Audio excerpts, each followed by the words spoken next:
Crumpits please take their places? The show is about to begin. Thank you. Hey Frank, guess what? What? You see, today we're not doing a regular show. Yeah, I heard. You're doing a Rumplestiltskin play for the show, I believe. Yep, and I got to play Rumplestiltskin. Nice. Well, listen, I gotta get into my costume. Can you give me a hand? Oh, sure. Come here, buddy. You said you needed a hand? That's not even the least bit funny. Ha, you people aren't the only ones that can pull cheap jokes around here.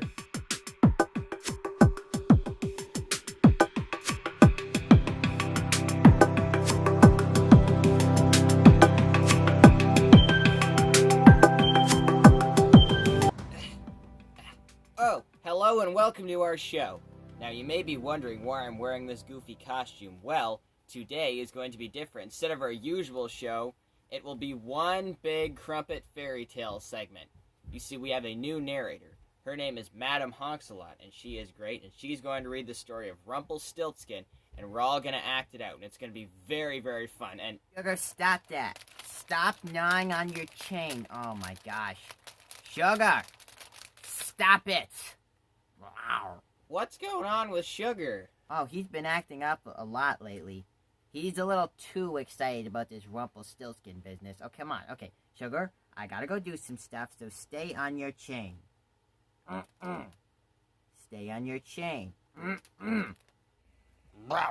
Sugar, this is the last time I'm warning you. Stay on the chain. All right, that's it. You're going in the cage. Come on. Come on. On with the show.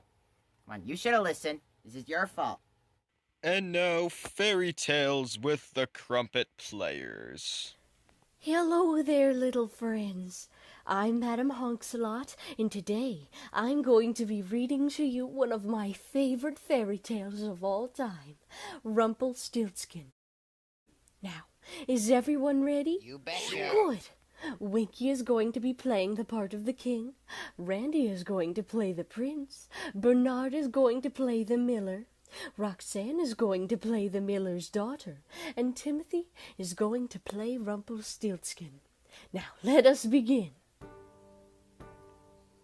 Once upon a time, in a very, very far away land, there lived a king who had reached the age where he decided to retire and hand his crown and throne over to his son, the prince.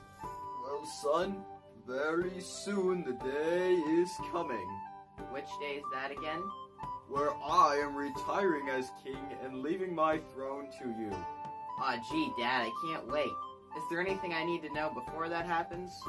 Well, that's what I wanted to talk to you about. You see, there's a law that every new king has to have a queen with them. Oh, okay. Well, that might be hard, though. I don't even know any girls. That is why I'm going to help you. I'm going to call every father and every daughter in the country and find you a bride. Oh, okay. Thanks, Dad. No problem. Word got about that the prince was looking for a wife. All the women in the country were very excited, although one wasn't too sure. That someone was the miller's daughter. But Daddy, the prince is probably just gonna want someone as rich and special as himself. I doubt he's going to pick me. Well, you never know. He might. We'll just have to wait and see, okay, hon? So the next day, all the women of the country lined up outside the castle to talk to the king and prince. Everything was going smoothly until the miller ran into his arch enemy. Aha! Hello there, Mr. Miller. You! What you doing here? Dropping off more bread for the king? No, as a matter of fact, I brought my daughter to meet the prince and possibly become the new queen.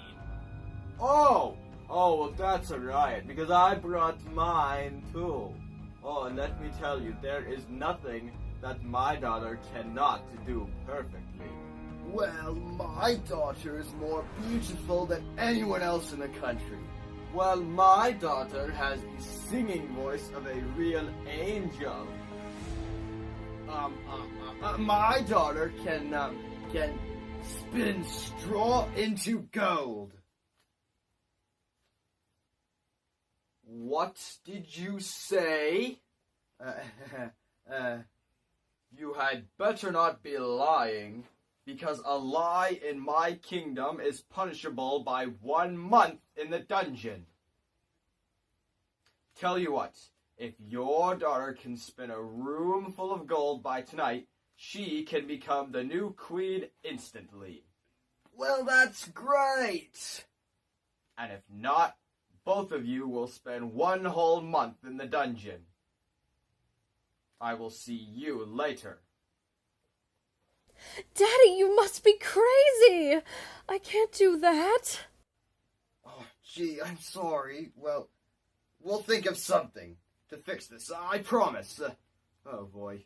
Now, how did Vincent get past security? Oh, whatever. So the miller's daughter spent that night in the castle's spinning wheel room, and she wasn't happy.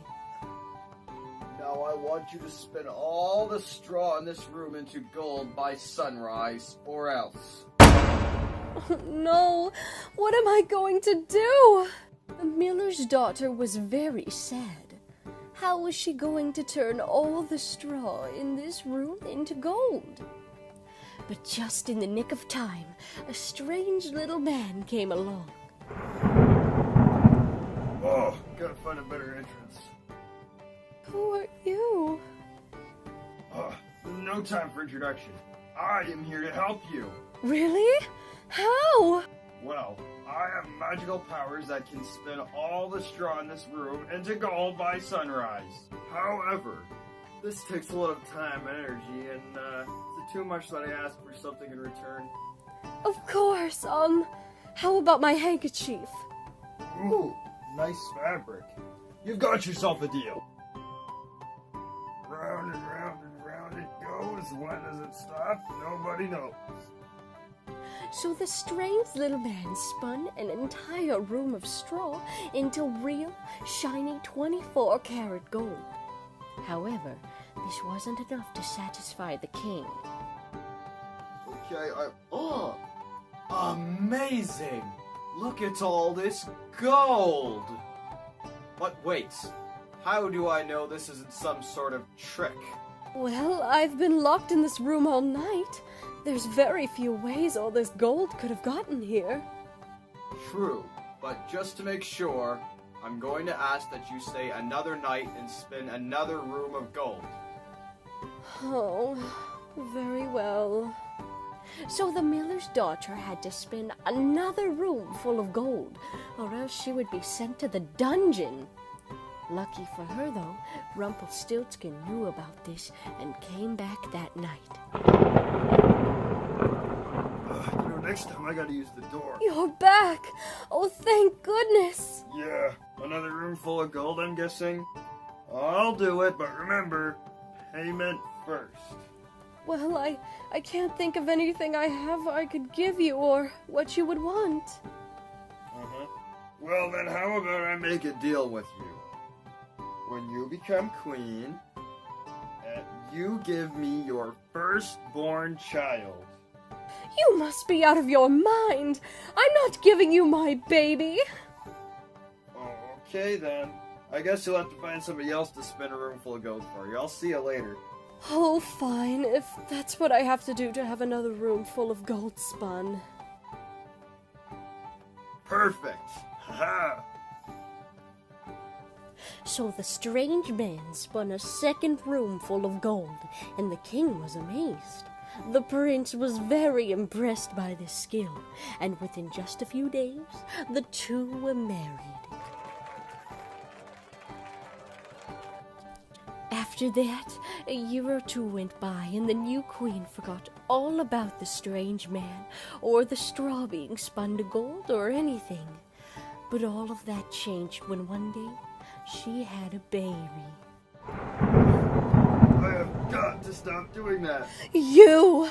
I forgot I made a deal with you. Yeah, just hand me the baby and I will be on my way.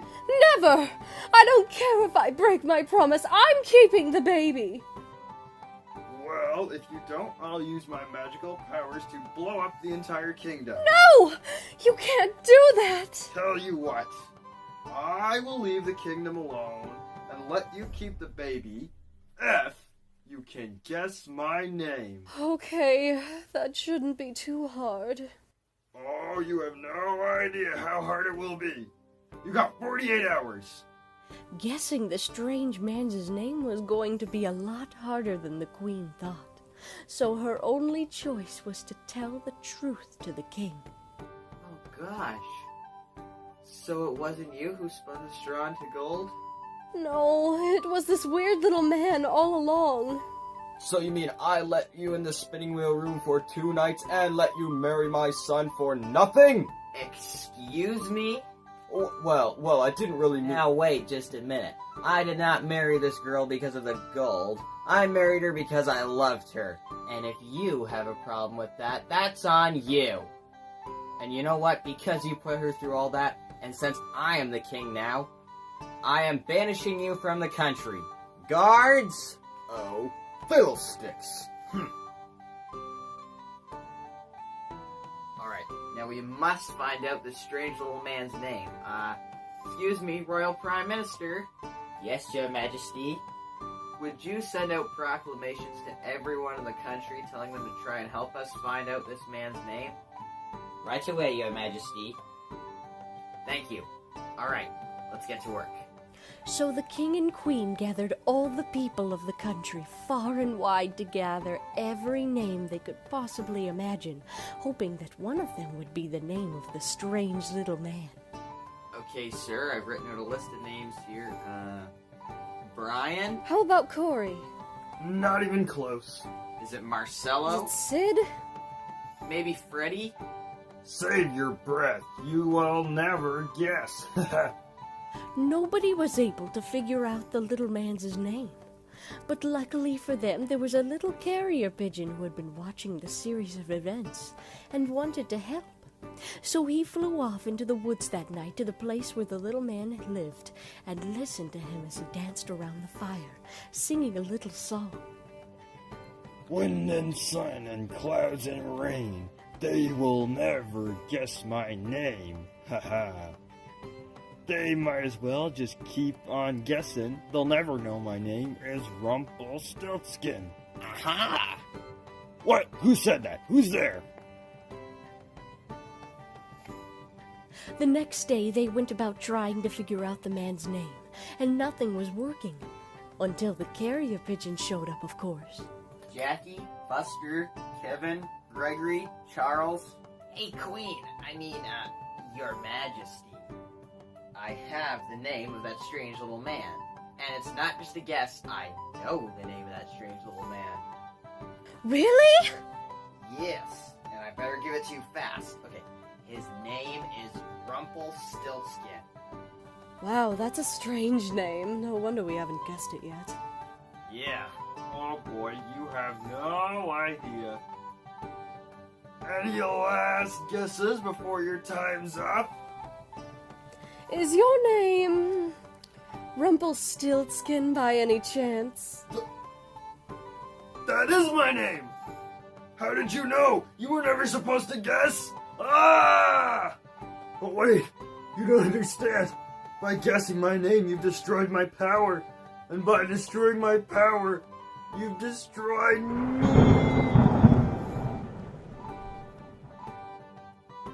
And so Rumpelstiltskin was destroyed. The queen got to keep her baby. The kingdom stayed in one piece and everyone lived happily ever after. The end. Now, what a wonderful story. Hey, Andy, do you think they ever would have been able to guess his name? No. I mean, who ever heard the name Rumpelstiltskin? You never met my third cousin, did you?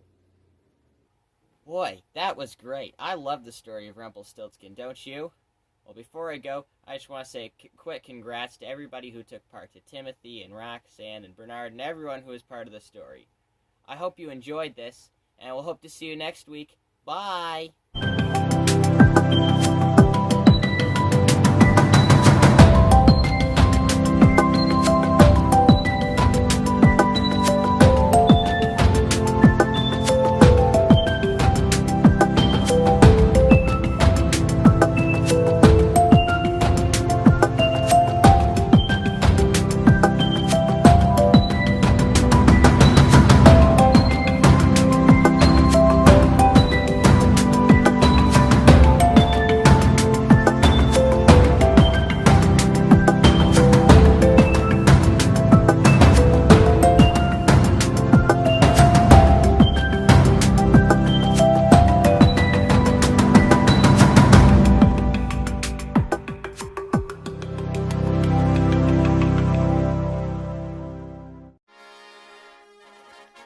coming up next on the Rat Pack.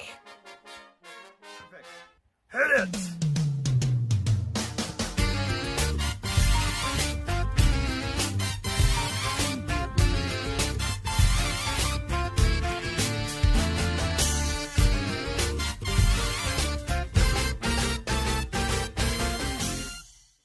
Make sure to tune in next week.